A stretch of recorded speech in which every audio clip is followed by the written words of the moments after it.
Salam əzizim. Bugün gündəlik makyajımın yenilənmiş versiyasını sizlərlə paylaşmaq istəyirəm. Əslində belə bir dəyişiklik yoxdur. Sadəcə bəzi məhsullardan daha çox istifadə eləyirəm. Təsəvvür eləyin, qış ayında cildim o qədər quruyur ki, mən nəmləndiricini 2 qat çəkirəm. Eyni zamanda artıq 2 konsilerdən istifadə eləyirəm. Biri dəri tonuma uyğundur, digəri isə çox ağdır. Bronzer və Rumianadan sonra o ağ konsileri tətbiq eləyirəm. Nədənsə göz altımın ağappaq və pudra ilə sabitlənmiş görüntüsü mənim çox xoşuma gəlir. Bir də ki, əgər siz də makyaj eləyəndə makyajınız çox əksik görünürsə, əmin olun ki, bronzer çatmır. Çünki mən də bronzer istifadə eləyəndən sonra gördüm ki, arada həqiqətən çox fərq varmış. Əlimdə gördüyünüz Eveline-ın həm dodaq, həm də yanaq üçün olan kosmetikasıdır.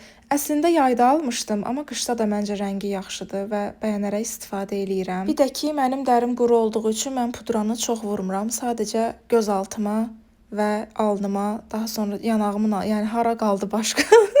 Hər nəysə, bu arada TikTokdan yeni bir hiylə öyrənmişəm. Təsəvvür eləyin, tuşu vuranda güzgünü aşağı tuturuq ki, kipriklərimizi daha rahatlıqla qıvıra bilək. Düzünü desəm, dəhşət yuxarı qalxmadı kipriklərim, amma nəysə. Burada baking eləyirəm, son olaraq glossumuzu vururuq. Bu aralar karandaşdan istifadə eləmirəm və makyajım hazırdır. Xoşunuza gəldisə bəyənməyi və rəy yazmağı unutmayın. Sağ olun.